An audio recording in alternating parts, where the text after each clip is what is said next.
नमस्ते साथियों। कैसे हैं आप सब लोग। मैं रवि फिर स्वागत करता हूँ आपकी अपने यूट्यूब चैनल सागर कोचिंग क्लासेस गुना में। तो आज की जो अपनी वीडियो है वो है भारतीय भूगोल, और भारतीय भूगोल के अंतर्गत आज अपन बात करेंगे भारत की झीलें। कौन सी? भारत की झीलों के बारे में बात करते हैं। तो ये है मुख्य रूप से जो प्राकृतिक निर्मित है। झीलें दो प्रकार की होती हैं, एक होती है प्राकृतिक निर्मित और दूसरी होती है मानव निर्मित। ठीक है ना। प्राकृतिक निर्मित कैसे होती है? जैसे कि कोई नदी बह रही है, नदी ने कोई झील बना दी, ठीक है ना, यानी गड्ढा कर दिया, उसे झीलनुमा बना दिया, तो उसे क्या कहते हैं? अपन प्राकृतिक कहते हैं। ठीक है।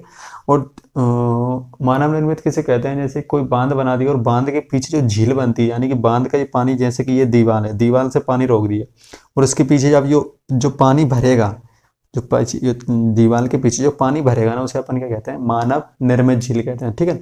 तो झीलें दो प्रकार की होती हैं, मानव निर्मित झीलें और प्राकृतिक निर्मित झीलें। तो आज अपन बात करते हैं प्राकृतिक निर्मित झीलों के बारे में। ठीक है।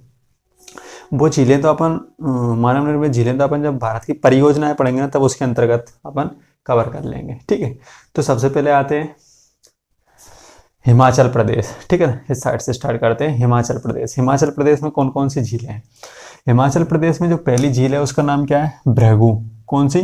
भृगु, मच्छियाल, भृगु, मच्छियाल, रेणुका, सूरजताल, चंद्रताल। कौन कौन सी है? भृगु, मच्छियाल, रेणुका, सूरजताल और चंद्रताल। ये कौन से जिले की, सॉरी कौन से राज्य की झीलें हैं? तो हिमाचल प्रदेश की झीलें हैं। ठीक है। इसके बाद ये HIM लिखा है ना, ये हिमाचल प्रदेश है। इसके बाद आते हैं अपन उत्तराखंड की। कौन सी? उत्तराखंड की झीलें। उत्तराखंड की झीलें में कौन कौन सी है? तो नैनीताल, डोडीताल, भीमताल। ठीक है। नैनीताल, डोडीताल, भीमताल, सातताल, नौकू छिया। कौन सा? नौकू छियाताल, देवताल, कुरपाताल, राकसताल और मालाताल। कौन कौन सी हो गई? नैनीताल, डोडीताल, भीमताल, सातताल, नौकुचियाताल, देवताल, कुरपाताल, राकसताल और मालाताल। ये कौन से राज्य की झीलें हैं? तो ये उत्तराखंड की है। जहां भी ताल दिखे उत्तराखंड का, तो मात्र कौन सी छोड़ छोड़ के, एक सूरज ताल को छोड़ देना और एक चंद्रताल को छोड़ देना। सूरज ताल और चंद्रताल हिमाचल प्रदेश की हैं, जबकि बाकी की सारी तालें कहाँ की हैं? तो उत्तराखंड की हैं। कौन से हैं? उत्तराखंड। सूरज और चंद्रमा को छोड़ के बाकी सारे ताल कहाँ से हैं? तो उत्तराखंड से हैं। और सूरज और ताल कहाँ से हैं? तो सूरज चंद्र कहाँ से हैं? तो हिमाचल प्रदेश से हैं। ठीक है। तो हिमाचल प्रदेश की भृगु, मच्छियाल, रेणुका, सूरजताल, चंद्रताल। ठीक है। उत्तराखंड की नैनीताल, डोडीताल, भीमताल, सातताल, नौकुचियाताल, देवताल, कुरपाताल और राकसताल और मालाताल। ये कहाँ की है? उत्तराखंड की झीलें, प्रमुख झीलें। ठीक है। इसके बाद आते हैं अपन सिक्किम। सिक्किम में एक झील है जिसका नाम क्या है? सोगमा झील। कौन सी? सोगमा झील। कहाँ पे स्थित है? तो सिक्किम राज्य में स्थित है। ठीक है। मणिपुर राज्य में एक बहुत ही महत्वपूर्ण झील है जिसका नाम क्या है? लोकटक। कौन सी? लोकटक झील। ठीक है। इससे क्वेश्चन आने की संभावना रहती है। लोकटक झील उत्तर पूर्वी राज्यों की सबसे बड़ी झील है। लोकटक झील उत्तर पूर्वी राज्य या उत्तर भारत की कौन सी, सॉरी पूर्वोत्तर राज्य या पूर्वोत्तर राज्यों की सबसे बड़ी झील कौन सी है? तो लोकटक झील है। पूर्वोत्तर भारत या पूर्वोत्तर भारतीय राज्यों की कौन सी झील सबसे बड़ी झील है? तो लोकटक झील है। ये क्या है? सबसे बड़ी मीठे पानी की झील है। कौन सी? सबसे बड़ी मीठे पानी की झील है, जो कि कहाँ है? तो मणिपुर राज्य में स्थित है लोकटक झील। ठीक है। लोकटक झील पर ही केबुल लामजाओ। कौन सा? केबुल लामजाओ। कौन सा? केबुल लामजाओ तैरता हुआ नेशनल पार्क स्थित है। केबुल लामजाओ तैरता हुआ नेशनल पार्क किस झील में स्थित है? तो लोकटक झील में। पूर्वोत्तर भारत की सबसे बड़ी मीठे पानी की झील कौन सी है? तो लोकटक झील है। लोकटक झील कहाँ पड़ती है? तो अपनी मणिपुर राज्य में पड़ती है। ठीक है। इसके बाद में कहाँ है? उड़ीसा चिल्का झील। उड़ीसा में कौन सी है? चिल्का झील है। चिल्का झील भारत की सबसे बड़ी खारे पानी की झील है। क्या है? चिल्का झील भारत की सबसे बड़ी खारे पानी की झील है। चिल्का झील एक लेगून झील है। कैसी झील है? चिल्का झील एक लेगून झील है। लेगून झील का अर्थ होता है कि जो लेगून झील का जो मुंह होता है, लेगून झील का जो मुंह होता है वो किससे, यानी कि जो लेगून झील का जो मुंह होता है, यानी कि इसका जो पानी रहता है वो किससे लगा रहता है? तो समुद्र से लगा रहता है। मान लीजिए ये कोई लैगून झील है, ठीक है, इसका जो मुंह होता है वो काफ़ी सकरा हो जाता है। क्या हो जाता है? काफ़ी ज़्यादा सकरा हो जाता है। यानी कि ये, इसे छोटा बना दिया मैंने, थोड़ा सा बड़ा बनाते हैं अपन। लैगून झील क्या होती है? जैसे कि मान लीजिए ये क्या है? कोई लैगून झील है, ठीक है, ये क्या है? कोई लैगून झील है। इसका जो मुहाना है वो क्या होता है? काफ़ी सकरा होता है। यानी कि इसका जो बीच वाला मुहाना है ये क्या है? काफ़ी सकरा है। और ये किससे लगा रहता है? तो ये समुद्र से लगा रहता है। ये किससे लगा रहता है? यानी कि ये समुद्र के पानी से लगा रहता है। इसीलिए जो लैगून झील है इसका मुहाना काफ़ी काफ़ी सकरा होता है तथा ये हमेशा तटों पे पाई जाती है। कहाँ पाई जाती है? हमेशा तटों पे पाई जाती है। ये कभी कभी ये मुहाना क्या होता है? बंद भी हो जाता है। क्या हो जाता है? ये मुहाना बंद भी हो जाता है, क्योंकि समुद्र जब अपनी लहरें आती हैं, समुद्र की लहरें क्या आती हैं? जब इसमें प्रवेश करती हैं तो समुद्र की लहरों के साथ बालू रेत भी आती है, ठीक है ना। तो बालू रेत भी आती है। बालू रेत के साथ में क्या क्या है? और लहरों के साथ में क्या आता है? कचरा भी आता है। क्या होता है? कचरा भी आता है। तो कचरा या बालू रेत से क्या हो जाता है? इसका मुंह कभी कभी बंद हो जाता है। क्या हो जाता है? कभी कभी इसका जो मुंह होता है वो क्या हो जाता है? बंद हो जाता है। तथा इसके बाद में ये कहाँ चली जाती हैं? तटों के अंदर चली जाती हैं। क्या होती हैं? तटों के अंदर चली जाती हैं। जैसे कि पुलिकट झील, ये क्या है? पुलिकट झील। पुलिकट झील अब तट के अंदर आ चुकी है। क्या है? पुलिकट झील तट के अंदर आ चुकी है। ये पहले लैगून झील ही थी। क्या थी? एक लैगून झील ही थी, ठीक है। तो लैगून झील क्या होती है? इसका मुंह सकरा होता है तथा ये हमेशा तटों पे पाई जाती है तथा इनका जो जल रहता है ये समुद्र के पानी से मिला रहता है। यानी कि समुद्र के पानी से इनका जल लगा रहता है। यानी कि समुद्र का पानी इसके अंदर बाहर आ जा सकता है। इसीलिए जो खारे पानी की जो सबसे बड़ी झील है वो कौन सी है? चिल्का झील है, ठीक है। भारत की सबसे बड़ी झील कौन सी है? तो चिल्का झील है, ठीक है। अब आई होप कि आप ये लैगून झील का मतलब समझ गए होंगे, ठीक है। लैगून झीलों को अनूप झील भी कहा जाता है। क्या कहा जाता है? अनूप झील भी कहा जाता है। लैगून झीलों को अनूप, क्या? अनूप, अनूप झील भी कहा जाता है, ठीक है। लैगून झीलों को अनूप झील भी कहा जाता है। इसके बाद आगे देखिए, कोलेरू झील। कोलेरू झील भी एक लैगून झील ही है। कोलेरू झील भी कैसी है? एक लैगून झील ही है जो कि आंध्र प्रदेश में स्थित है। क्या है? आंध्र प्रदेश में स्थित है। कोलेरू झील कृष्णा और गोदावरी और कृष्णा नदियों के डेल्टा के बीच में स्थित है।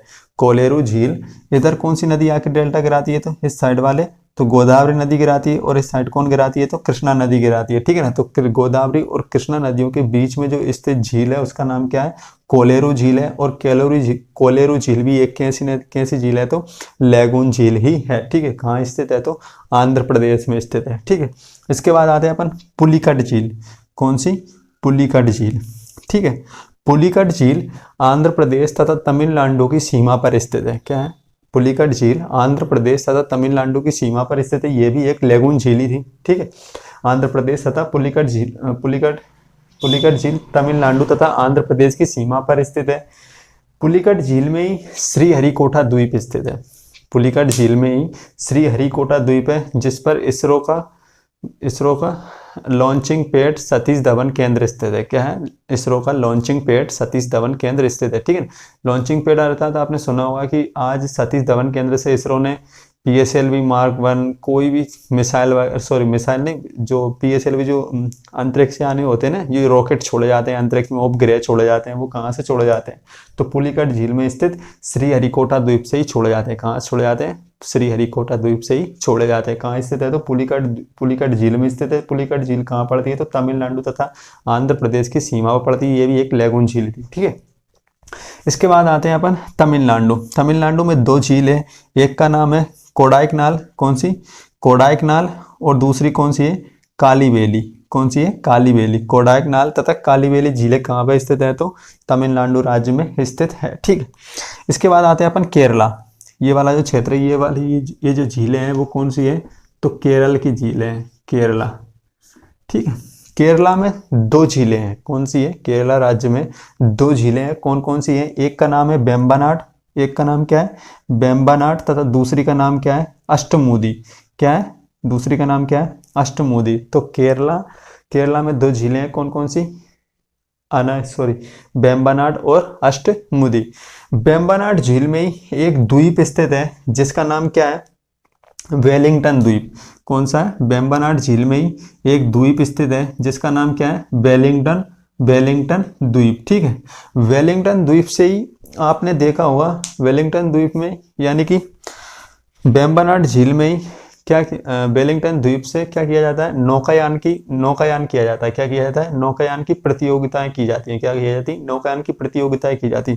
आपने नहीं देखा होगा, पहले दूरदर्शन पे आता रहता था, एक लंबी सी नाव रहती है, उसमें 15-20 आदमी बैठे रहते हैं और वो क्या करते हैं? सबके हाथ में चाबुक होते हैं और वो तेजी से नावों को भगाते हैं। क्या करते हैं? तेजी से नावों को भगाते हैं, यानी कि वो क्या होती है? नावों की प्रतियोगिता होती है। क्या होती है? नौकायान की प्रतियोगिता होती है। तो नौकायान की प्रतियोगिता कहाँ होती है? तो वेम्बनाड झील में ही होती है। कहाँ होती है? वेम्बनाड झील में होती है। और वेम्बनाड झील में कौन सा द्वीप स्थित है? तो वेलिंगटन द्वीप है। वेलिंगटन द्वीप से ही वो नौकायान प्रतियोगिताएं होती हैं। ठीक है, दूरदर्शन पे काफी ज्यादा दिखाया जाता था। ठीक है, तो वेलिंगटन द्वीप कहाँ स्थित है? वेम्बनाड झील में स्थित है। ठीक है, और एक कौन सी झील है? तो अष्टमुदी। कौन सी? अष्टमुदी, यानी कि केरला में दो झीलें हैं, एक का नाम है वेम्बनाड, दूसरी का नाम क्या है? अष्टमुदी है। केरला की जो लेगून झीलें हैं, क्या ये कैसे लेगून झीलें? क्योंकि जो तट पे स्थित है वो लेगून झीलें हैं। ठीक है, तो केरला की जो लेगून झीलें होती हैं उन्हें अपन क्या कहते हैं? कयाल कहते हैं। क्या कहते हैं? कयाल कहते हैं। तो केरला की लेगून झीलों को क्या कहा जाता है? कयाल कहा जाता है। केरला की लेगून झीलों को क्या कहा जाता है? कयाल कहा जाता है। ठीक है, इसके बाद आते हैं अपन कर्नाटक। कौन से? कर्नाटक। कर्नाटक में एक झील है जिसका नाम क्या है? वेलांदुर झील। कौन सी? वेलांदुर झील। कहाँ पे स्थित है? तो कर्नाटक में स्थित है। तेलंगाना में दो झीलें स्थित हैं, हुसैन सागर और नागार्जुन सागर। हुसैन सागर और नागार्जुन सागर ये दोनों ही मानव निर्मित झीलें हैं। कैसी है? मानव निर्मित झीलें हैं, हुसैन सागर और नागार्जुन सागर। भारत की सबसे बड़ी मानव निर्मित झील गोविंद सागर झील है। कौन सी है? भारत की सबसे बड़ी मानव निर्मित झील गोविंद सागर झील है, जो कि कहाँ आती है? तो हिमाचल प्रदेश में आती है। कौन सी नदी पे? तो सतलज नदी पे। कौन सी? हिमाचल प्रदेश में सतलज नदी पर वो भाखड़ा नाकल बांध रहता है ना, उसके पीछे जो झील बनती है उसे क्या कहते हैं अपन? गोविंद सागर झील कहते हैं। तो भारत की सबसे बड़ी झील कौन सी है? तो गोविंद सागर झील है, जो मानव निर्मित झील है ना। तो गोविंद सागर झील कहाँ पड़ती है? हिमाचल प्रदेश, सतलज नदी पे। ठीक है, तो ये दोनों हुसैन सागर, नागार्जुन सागर कहाँ पड़ती है? तेलंगाना राज्य में पड़ती है। इसके बाद आते हैं अपन महाराष्ट्र। महाराष्ट्र में दो झीलें हैं। कौन कौन सी? लोनार और पोवई। लोनार और पोवई। ठीक है, जो लोनार झील है, ये लोनार जो झील है वो ज्वालामुखी क्रिया के कारण बनी है। लोनार झील ज्वालामुखी क्रिया के कारण बनी है। ठीक है, कैसे बनी है? लोनार झील, सॉरी इसको बता देते हैं कि लोनार झील ज्वालामुखी क्रिया के कारण बनी है, तथा इसीलिए इसे अपन क्या कहते हैं? क्रिएटर झील कहते हैं। क्या कहते हैं? क्रिएटर झील कहते हैं। कैसे बनी है? देखिए, मान लीजिए कोई पर्वत है। ये क्या है? कोई पर्वत है। ये क्या है? कोई पर्वत है। ठीक है, ये क्या है? कोई पर्वत है। जो पर्वत नीचे क्या पाया जाता है? यानी कि क्रस्ट मेंटल। क्या? अपनी पृथ्वी में कोर पाई जाती है ना, क्रस्ट, ऊपर ही ऊपर क्रस्ट यानी भूपर्पटी, क्रस्ट, मेंटल और कोर। क्या? क्रस्ट, मेंटल और कोर। भूपर्पटी, उसके नीचे मेंटल आता है, उसके नीचे कोर आता है। ठीक है, तो मेंटल से क्या होता है? मेंटल कैसा होता है? चिपचिपा, यानी कि लावा रहता है उसमें। क्या रहता है? लावा रहता है। जब विवर्तनिक क्रियाएं होती है, यानी कि नीचे जो विवर्तनिक क्रियाएं होती, विवर्तनिक क्रियाएं प्लेट टेक्टोनिक थ्योरी के अंतर्गत आती है, यानी कि अपनी जो पृथ्वी के नीचे जो भी हलचल होती है ना, भूकंप का आना, ज्वालामुखी, सब चीजें, यानी कि भूकंप का आना, ठीक है ना, झटके मारना, ये सब कैसी होती है? विवर्तनिक क्रिया होती है। कैसी होती है? विवर्तनिक क्रियाएं कहते हैं। ठीक है, तो जब ज्वालामुखी का लावा जब ऊपर उठता है, ठीक है ना, विवर्तनिक क्रियाओं के कारण जब ज्वालामुखी का लावा मान लीजिए ये ऊपर उठ रहा है, तो ज्वालामुखी कैसे फूटता है? तो एकदम बहुत तेज आवाज में करते हुए क्या करेगा? जो पर्वत का जो सिर, ये मुख है, यानी कि ये चोटी है, इसको क्या कर देगा? इसको तोड़कर लावा क्या निकल जाता है? बाहर निकल जाता है। क्या हो जाता है? लावा बाहर निकल जाता है। यानी कि इस पर्वत के शिखर को तोड़कर लावा क्या निकल जाता है? बाहर निकल जाता है। मान लीजिए लावा फैल गया। ठीक है, लावा फैल गया, तो जब ये तोड़ता है तो धड़ाम से आवाज करते हुए तोड़ता है और क्या कर देता है? एक गहरे गड्ढे का निर्माण कर देता है। क्या कर देता है? एक गहरे गड्ढे का निर्माण कर देता है। जब ज्वालामुखी शांत होता है और जब बरसात होती है, ज्वालामुखी शांत होता है और जब बरसात होती है तो उसमें क्या होता है? पानी भर जाता है उस गड्ढे में, और जो उस गड्ढे में जब वो पानी भर जाता है तो उस जो पानी भरने से जो झील का निर्माण होता है उसे अपन क्या कहते हैं? क्रिएटर झील कहते हैं। क्या कहते हैं? क्रिएटर झील कहते हैं। ठीक है, तो ज्वालामुखी क्रिया के कारण कौन सी झील बनी है? तो लोनार झील बनी है। आई होप कि ये चीज़ आपको समझ में आ गई होगी। ठीक है, तो महाराष्ट्र में 2 झीलें हैं, कौन कौन सी? लोनार और पोवई। ज्वालामुखी क्रिया द्वारा निर्मित झील कौन सी है? लोनार है। ऐसी झीलों को हम क्या कहते हैं? क्रेटर झील कहते हैं। ये भारत की एकमात्र क्रेटर झील है पोवई। और इसके बाद आते हैं अपन राजस्थान। ठीक है, राजस्थान में कौन कौन सी है? राजस्थान में राजसमंद, कौन सी? राजसमंद, जयसमंद, नक्की, सांबर, फतेह सागर, लून करसर, कौन सी? लून करसर, डिडवाना, पिछोला, अना सागर, कौन सी? अना सागर, कुंचामन, कौन सी? कुंचामन, ढेबर और पुष्कर, कौन कौन सी है? दोबारा सुन लीजिए। राजसमंद, जयसमंद, जयसमंद, नक्की, सांबर, फतेह सागर, लून करसर, कौन सी? लून करसर, डिडवाना, पिछोला, अना सागर, कुंचामन, ढेबर और पुष्कर। ठीक है, राजस्थान की जो अधिकतर झीलें हैं वो कैसी हैं? खारी हैं। कैसी है? खारी हैं। ठीक है, खारी होने का अर्थ ये है, इसका अंदाजा मतलब जब ये खारी है या लवड़ी है, कैसी? खारी है लवड़ी है, तो इसका अर्थ ये है कि यहाँ कभी पहले क्या 33 सागर का विस्तार हुआ करता था। क्या? जो राजस्थान की जो झीलें हैं वो किसका प्रमाण देती है कि यहाँ कभी 33 सागर का विस्तार हुआ करता था। और 33 सागर का जो बचा हुआ अवसाद है वो कौन से रूप में पाया जाता है? तो राजस्थान की खारे पानी की झीलों के रूप में ही पाया जाता है। ठीक है, राजस्थान खारे पानी की झीलों में ही पाया जाता है। ठीक, खारे पानी की झीलों के रूप में ही पाया जाता है। इसका मतलब ये है कि यहाँ पर कभी 33 सागर हुआ करता था, क्योंकि रेगिस्तान में नमक कहाँ से आ गया? नीचे कभी सागर रहा होगा तभी तो वो नमक बाहर आ रहा है पानी के जरिए से। ठीक है ना, तो इसका मतलब क्या है कि यहाँ कभी 33 सागर का विस्तार था। ठीक है, जो कि खारा पानी रहता है इनका झीलों का। और जो इन झीलों का निर्माण होता है, यानी कि राजस्थान की झीलों का जो निर्माण होता है वो किसके माध्यम से होता है? तो हवाओं के माध्यम से होता है। क्या होती है? बालू होती है।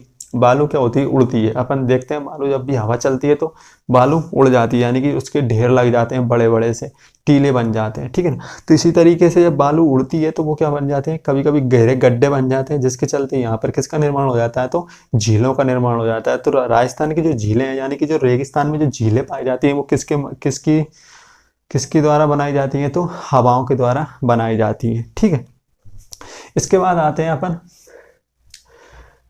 जम्मू कश्मीर की झीलें। कौन सी? जम्मू कश्मीर की झीलें। जम्मू कश्मीर में कौन कौन सी है? तो डल झील, वुलर झील, यहाँ पर दिख नहीं रहा होगा, मैं बता देता हूँ पहले ही, क्योंकि इसका जो लाइट का फोकस है वो काफ़ी दिख रहा है, तो मैं लाइट आखिरी में बंद कर दूंगा, उसके माध्यम से आप देख सकते हैं। ठीक है, तो डल, वुलर, गाटसार, कौन सी? गाटसर, अनंतनाग, बेरीनाग, शेषनाग, पोंगी, कौन सी? पोंगी गच्छो, कौन सी? पोंगी गच्छो, कोसरनाग, नागिन, सी मोरोरी, कौन सी? सी मोरोरी, गंगावल और मानसवल, कौन कौन सी? गंगावल और मानसवल। एक बार और नाम सुनिए पूरों के। ठीक है, डल झील, वुलर झील, गाटसर, अनंतनाग, बेरीनाग, शेषनाग, पोंगी गच्छो, कोसरनाग, नागिन, सी मोरोरी, गंगावल और मानसवल। ये क्या है? जम्मू कश्मीर की झीलें हैं। इनमें से जो वुलर झील है, वुलर झील भारत की मीठे पानी की सबसे बड़ी झील है। क्या है? वुलर झील भारत की मीठे पानी की सबसे बड़ी झील है। ठीक है, वुलर झील, इसके अलावा वुलर झील के बारे में एक बात, 2-3 बातें और है। वुलर झील गोकुर झील का उदाहरण है। कौन सी? वुलर झील गोकुर झील का उदाहरण है। गोकुर झील का उदाहरण है।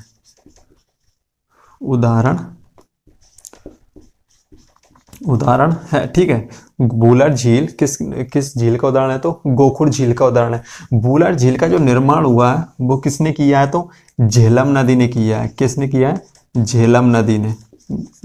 वुलर झील का निर्माण किसने किया है? तो झेलम नदी ने किया है। गोकुर झीलें क्या होती है? ठीक है, मैंने बताया था झेलम नदी बेरीनाग के समीप से निकलती है, शेषनाग झील से निकलती है और श्रीनगर होते हुए वुलर झील में प्रवेश करती है। ठीक है ना, जब नदियां पढ़ाया था मैंने, तो मैंने बताया था कि सिंधु नदी तंत्र की एकमात्र ऐसी नदी है, झेलम नदी एकमात्र ऐसी नदी है जो कि विसर्पण करती है। क्या करती है? कश्मीर घाटी में विसर्पण करती है, यानी कि सांप की तरह रेंग रेंग कर चलती है।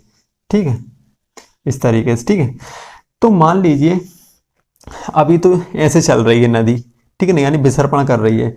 कभी क्या होगा, विसर्पण ज्यादा हो जाएगा, यानी कि वो घाटी को जब घेरा कर लेगी तो विसर्पण ज्यादा हो जाएगा, यानी कि मोड़ मोड़ मोड़ के चल रही। तो विसर्पण कभी फिर इतना ज्यादा हो जाएगा कि वो ऐसे चलने लग जाएगी। क्या हो जाएगा? ऐसे चलने लग जाएगी नदी। ठीक है ना, तो जब नदी ऐसे चलने लग जाएगी तो नदी अपना जो पानी है वो किस, अभी यहाँ से लेके यहाँ आएगी, फिर यहाँ जाएगी। ठीक है ना, फिर यहाँ आएगी, फिर यहाँ जाएगी और फिर ऐसे जाएगी।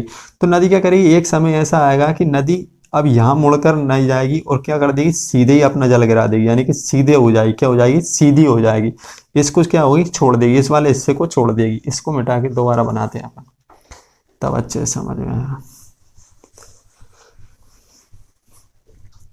क्या हो रहा है। मान लीजिए झेलम नदी क्या कर रही है, विसर्पण कर रही है इस तरीके से।